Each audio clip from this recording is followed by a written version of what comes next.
Okay, well, good afternoon, everybody. I want to thank Dr. Freed and the organizing committee for inviting me to speak. And so we're going to talk about hyperkalemia and the things that we have to deal with as clinicians every day, and some new approaches that are coming down the pike, and some of the old ones that stand bys that are still quite beneficial for us. So just by way of disclosure, I've had some grant funding from ZS Pharma in the past.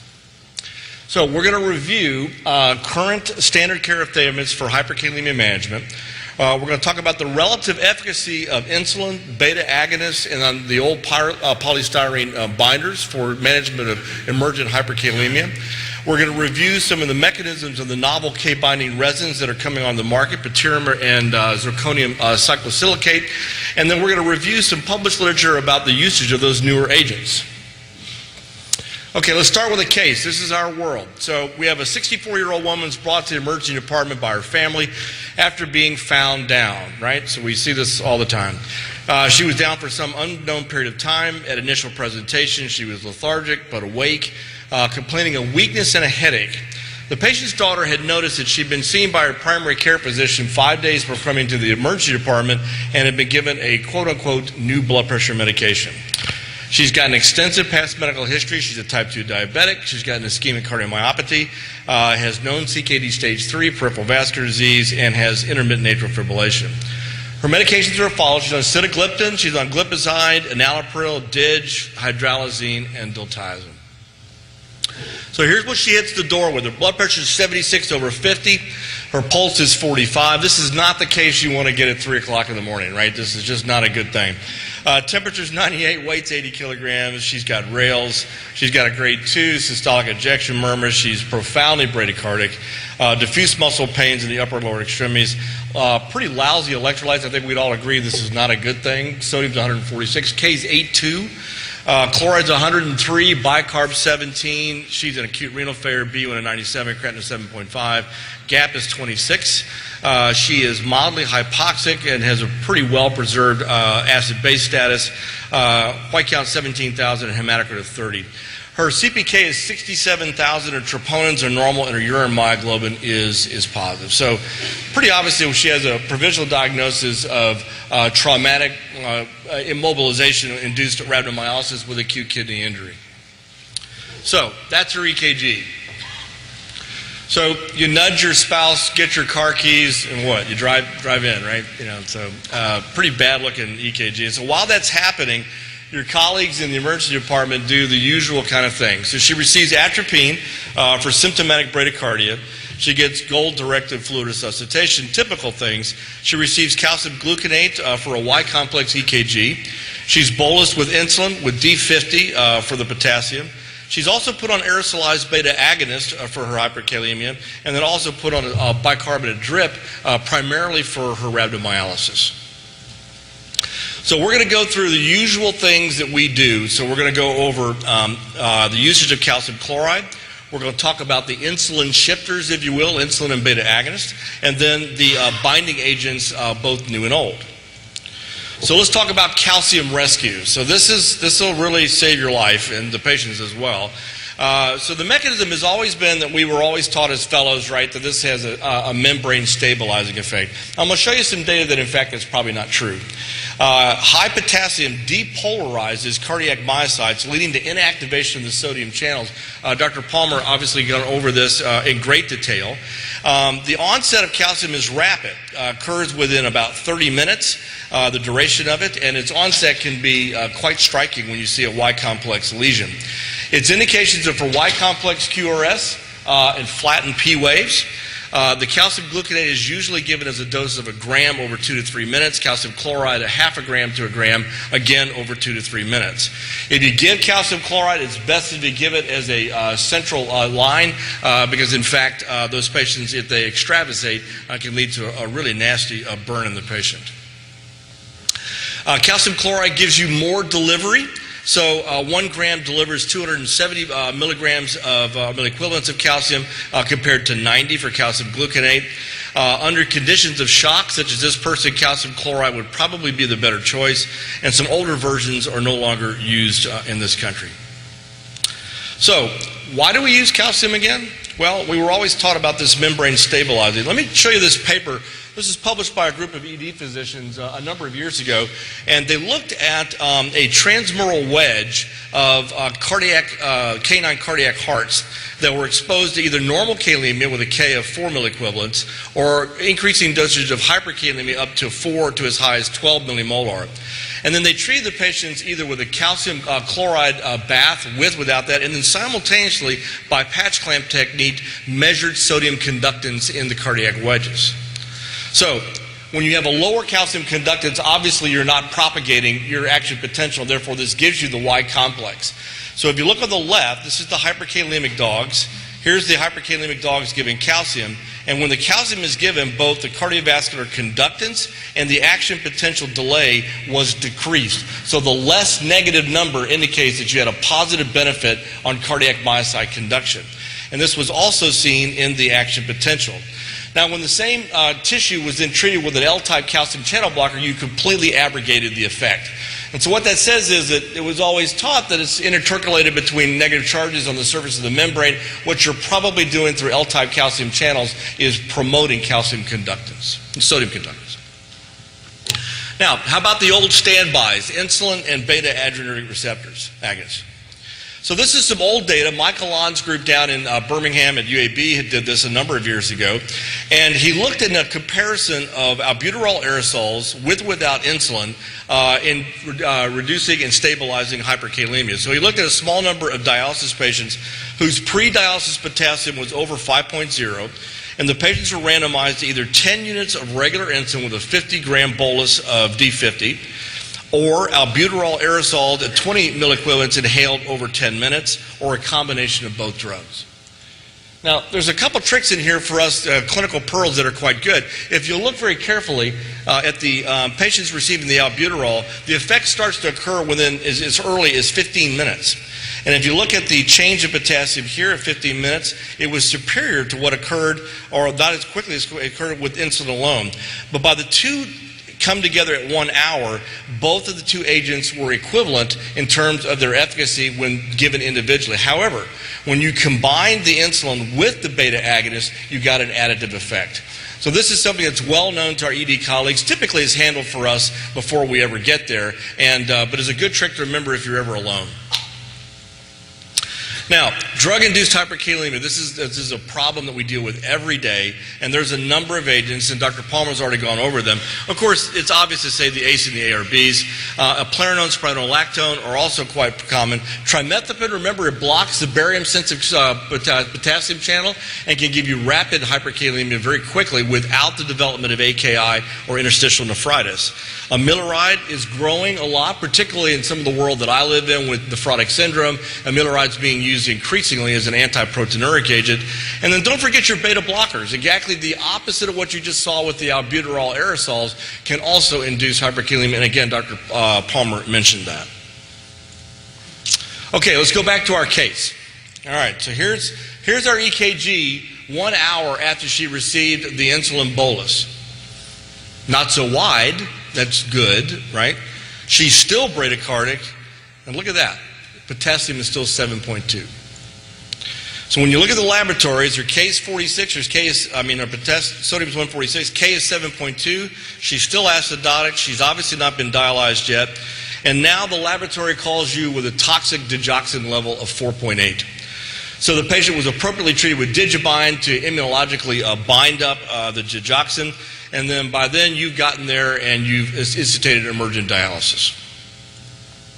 So what happened? Why didn't the insulin work? Well, again, remember that the mechanism by which digoxin works is it binds to and blocks the alpha subunit of the sodium-potassium ATPase. When that happens, there's an influx of sodium, which concomitantly leads to an influx of intracellular calcium and leads to the inotropic effects of the drug that we're well familiar with. However, when this is present in the setting of insulin, the reason why the patient did not, in fact, respond to the insulin therapy is that insulin works on reducing potassium via the sodium pump, and it does it in 3 mechanisms. So insulin increases the intracellular sodium via the sodium glucose transport. It also increases the sodium pump's affinity for sodium, and then through a dephosphorylation event, it dephosphorylates the catalytic subunit, thereby increasing the sodium pump activity and increasing absorption of potassium. The reason the patient didn't respond is because they were in fact DIG toxic. So when you have that case in the ER and they don't respond to the insulin, and if you don't know their medications, you might think about the Digoxin. So this is Kayexalate. So our old friend for, what, 25, 30 years, long time. And what it does, it's a polystyrene resin that exchanges sodium for potassium atoms, typically in the colon. And it has some effect, but how good that is in comparison to what is actually given with the Cathartics is a point of case. So here's some older paper published in Gastroenterology. This is for your interest in consumption. So this was a study looking at 5 subjects over 8 days that were given either 60 grams of sorbitol, 120 grams of sorbitol, which is torture, frankly, 100 millimoles of sodium sulfate, and then phenolphthalein. And then they measured the stool water content for potassium and the stool solid content for potassium to look at the effect of the resin on the binding of the potassium. So look at here. So the light colored, the clear colored, is the potassium in the water content. The dark is the solid content. Here's sorbitol at 60. Here's sorbitol added with polystyrene resin. So while you see that in fact there is some increase in the potassium content within the stools, the water content was not significantly affected and was the bulk of the potassium excretion by the GI tract. A similar phenomenon was seen with phenolphthalein. When then you add the phenolphthalein with the resin, you got a little bit increase in the solid content, but overall the global amount of the potassium excretion came through the water content and the diuretic effect of the sorbitol. So again, this shows you that in fact the resins helped a little bit, but in fact we need better resins for binding. So what are some of the downsides to KX? And I just want to take a quick audience vote of this. How many of you had this? Have you ever had Kayexalate induced colonic perforation or obstruction? I see a few hands in the audience. I have too. It's not a lot of fun. The Kayexalate can crystallize within the crypts of the colon, and under circumstances, particularly in diabetics with autonomic neuropathy and low colonic motility, can actually have rupture of it. So again, this is not what we want to do. We want to do better than this. So the question becomes: is Kayexalate's fate tied to Tyrannosaurus Rex? That's a joke, audience. So we hope we either evolve or die, right? So we think that we're going to move forward from this. So as we all know in this audience, the gold standard for treatment of severe life-threatening hyperkalemia is in fact hemodialysis. No one's going to beat that. But if there's ways that was instituted earlier about controlling potassium without necessarily at 3 o'clock in the morning coming in to dialyze somebody, that'd be fantastic. That'd be great. So what are our other options? So the new kids on the block, so this is the ZSO9 compound. It's a zirconium polysilicate that actually has pores that are surrounded and have a size that approximates the potassium atom. It has relative specificity for potassium over sodium as well as calcium. And when the acetate atom eats into the pore, water molecules surrounding this are extruded and thereby trapping the potassium into the silicate compound. What?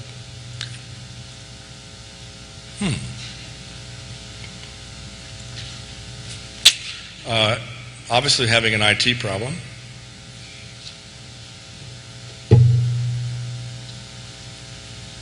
Okay, thank you. So I'm just going to say advance. Is that okay?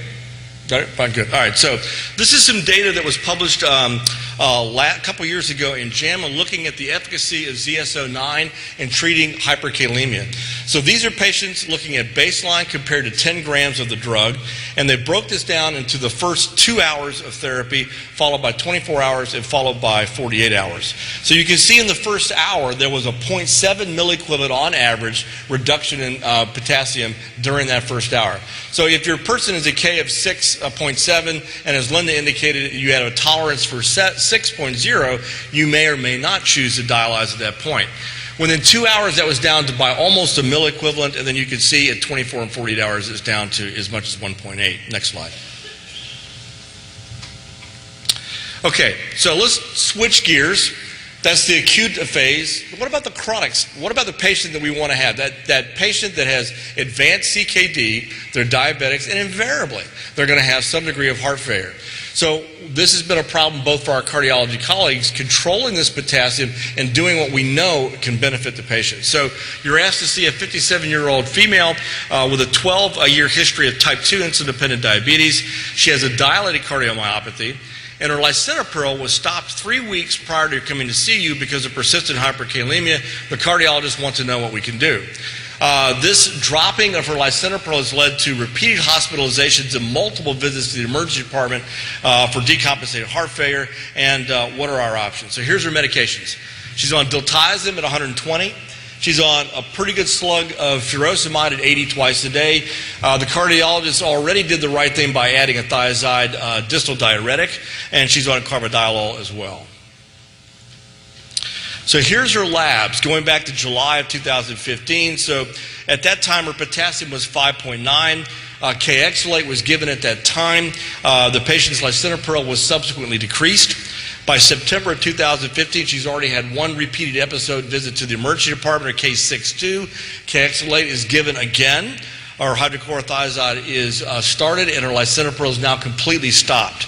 She's had 2 more ED visits between then and January 2016 for decompensated heart failure. Now K is 6, bicarbonate 22, creatinine is stable, and the Kayexalate is given again to the patient. So no, the objective is, can we come back on the medications that enable her to keep out of the hospital for decompensated heart failure? So our options are many. So this is actually a study that was done called the AMETHYST trials, George Bockrus' group, looking at Patiromer, which is the second new kid on the block that has been an effective way to bind potassium into the gut. So the objective of this study was to look at the long-term safety and efficacy of Patiromer in patients with diabetic nephropathy and hyperkalemia. Phase 2 multi-center open-label dose trial in 306 patients with Ks that were over 5.0. All the patients in the trial were on RAS inhibition, which is important to know. The primary efficacy, what was the mean change in potassium from week 4 through an entire year in follow-up. So as you can see here, here's the baseline to 4 weeks, here's the baseline to 8 weeks, here's 2 different stratums. So if you had relatively low potassium, you were put into stratum 1. If your potassium was over 5.5, you were in stratum 2. And the dosages are changed accordingly. So if you're in the lower risk group, the dose was started at 8.4 grams, escalating up to 16.8, and then ultimately 25. In the higher risk group, it started as 16 up to ultimately 33.6. So you can see a very nice dose-dependent reduction in both moderate hyperkalemia and more extensive hyperkalemia moving forward through the first 4 weeks. A similar effect is seen out to 8 weeks and has been reduplicated and gives you long-term follow-up. So one would not be concerned that a resin binding potassium in the gut would have any form of tachyphylaxis, and that's now been established. And it allows you the possibility to maximize your ACE ARB, even to the hope of adding a mineralocorticoid antagonist to this patient at heart failure, which we have clearly shown reduces the rate of readmission for these patients. And this is a nice tool that will keep us from having our patients admitted. Here's the long-term therapy that I just mentioned. When you stop the drug, not unexpectedly, the potassium comes back. Okay, so a similar study. This was done again with the zirconium, the ZS compound. This was also to look at the efficacy of ZS09 to control potassium between 5 and 6.5. It was a multi-center, double-blinded phase 3 trial of 753 patients with hyperkalemia, doses ranging from 1.25 grams up to 10 grams, TID for the first 48 hours, and then daily thereafter. The study endpoint was the percentage of patients achieving normal kalemia, defined as 3.5 to 4.9 at 48 hours. So again, so here you look at this data. So here's the first 2 hours. You see this nice drop. It's always interesting to me that the placebo dropped in this study, and it's a bit of a mystery, but it did. But it plateaus out. You can see a nice response at 5 grams with the ZS compound and a further reduction all the way out to 48 hours in the 10-gram dose. So you see a nice reduction that appears to be dose-dependent. When you then look at the long-term effects of these patients out to 21 days, again, you see here is the on-drug in the dark shaded area. The off-drug is the light shaded area. You see a very nice drop from a mean of around 5.3 milliequivalents per liter down to 4.5. It stayed suppressed at the 10-gram dose to day 15, at which the drug was discontinued, and not unexpectedly, a return to the elevated potassium. Another aspect of this, and Dr. Palmer alluded to this, we're always looking to, we've discussed and tried to block A2 pathways for a long time. Aldosterone is also not our friend for chronic progression in both heart failure as well as CKD. So this a nice effect of both of these drugs is a reduction in aldosterone. So in addition to what we're doing with ANG2 blockers as well as mineralocorticoid receptor antagonists, we see a nice 30% reduction in aldosterone with using the potassium binders. So in summary and conclusions, hyperkalemia, as we well know, remains a clinically prevalent problem. It has growing evidence that ANG2 and aldosterone levels will drive the incidence of hyperkalemia and is a laudable goal to be able to maintain the usage of these drugs further out into the course of CKD therapy.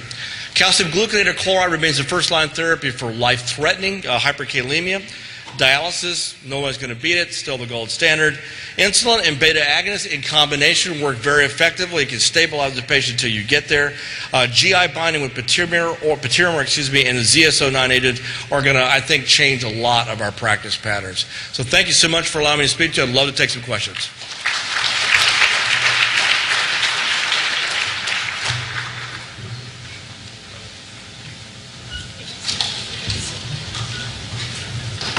Okay, if people could come to the microphone for questions for either speaker.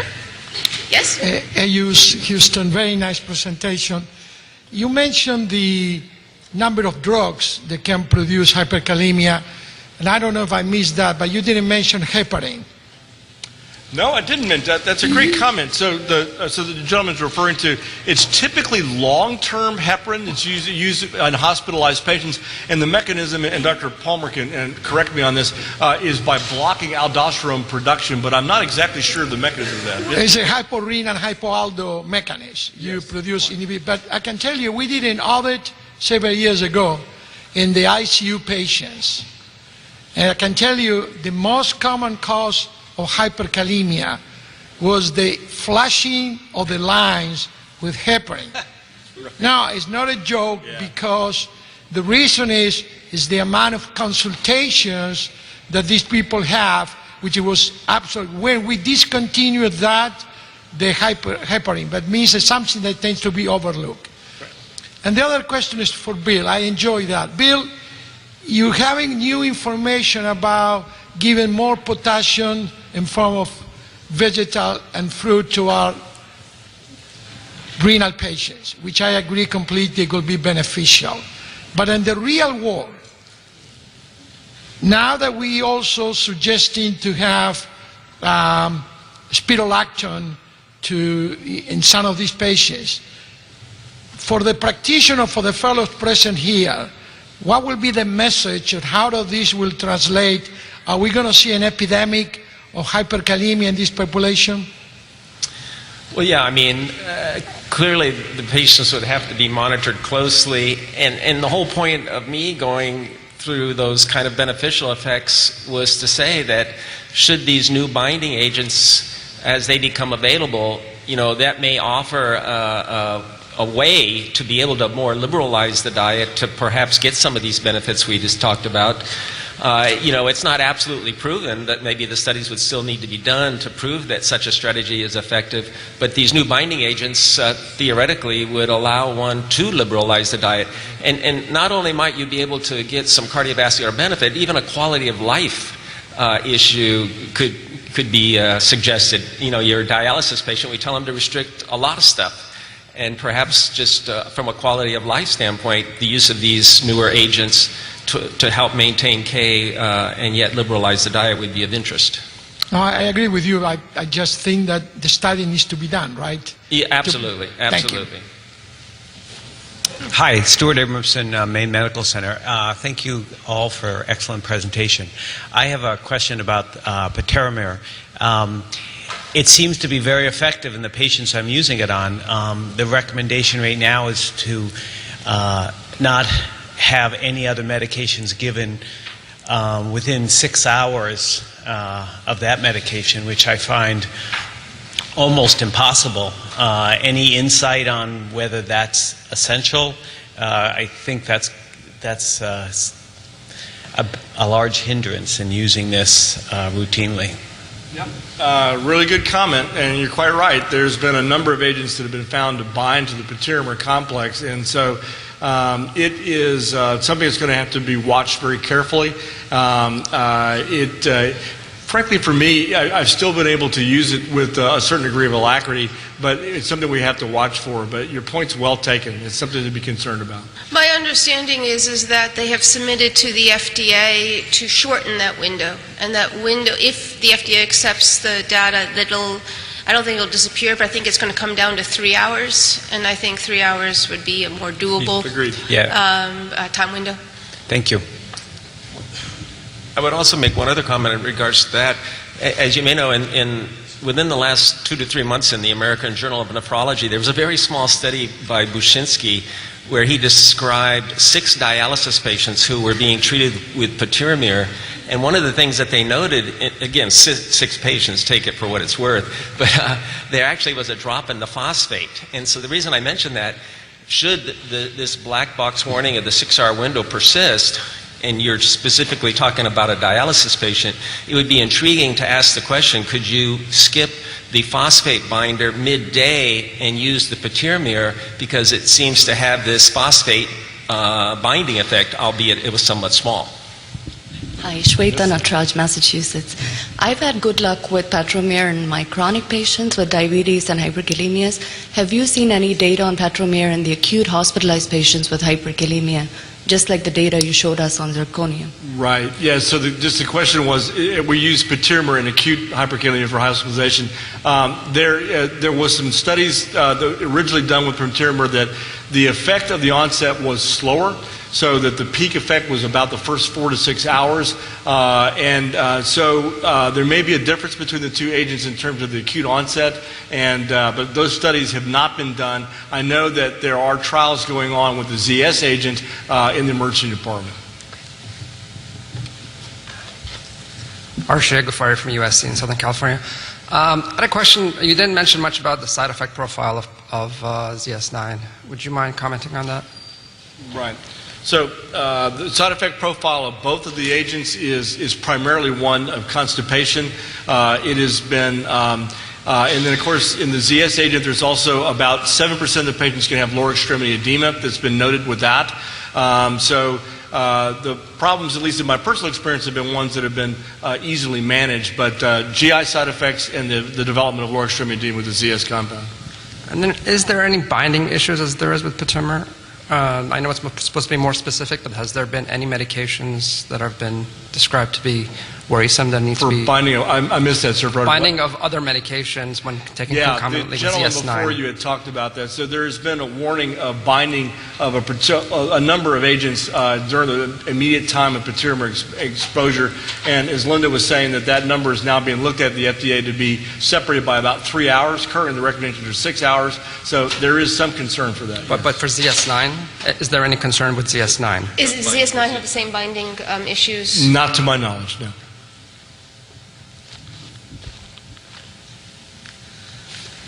Hi, question about the Kayexalate. The Kayexalate is falling out of favor, generally speaking, but till the newer products become more accessible, is there still a role without sorbitol? That's one. And the other resin that we've commonly in the past used is the calcium-based calcium resonium.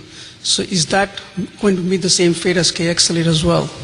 Well, part of it may be in the U.S. I don't think we have the calcium polystyrene. I think we only have the sodium polystyrene in the United States. So that it's a little hard from an experience point of view. Yeah, you can give it without sorbitol.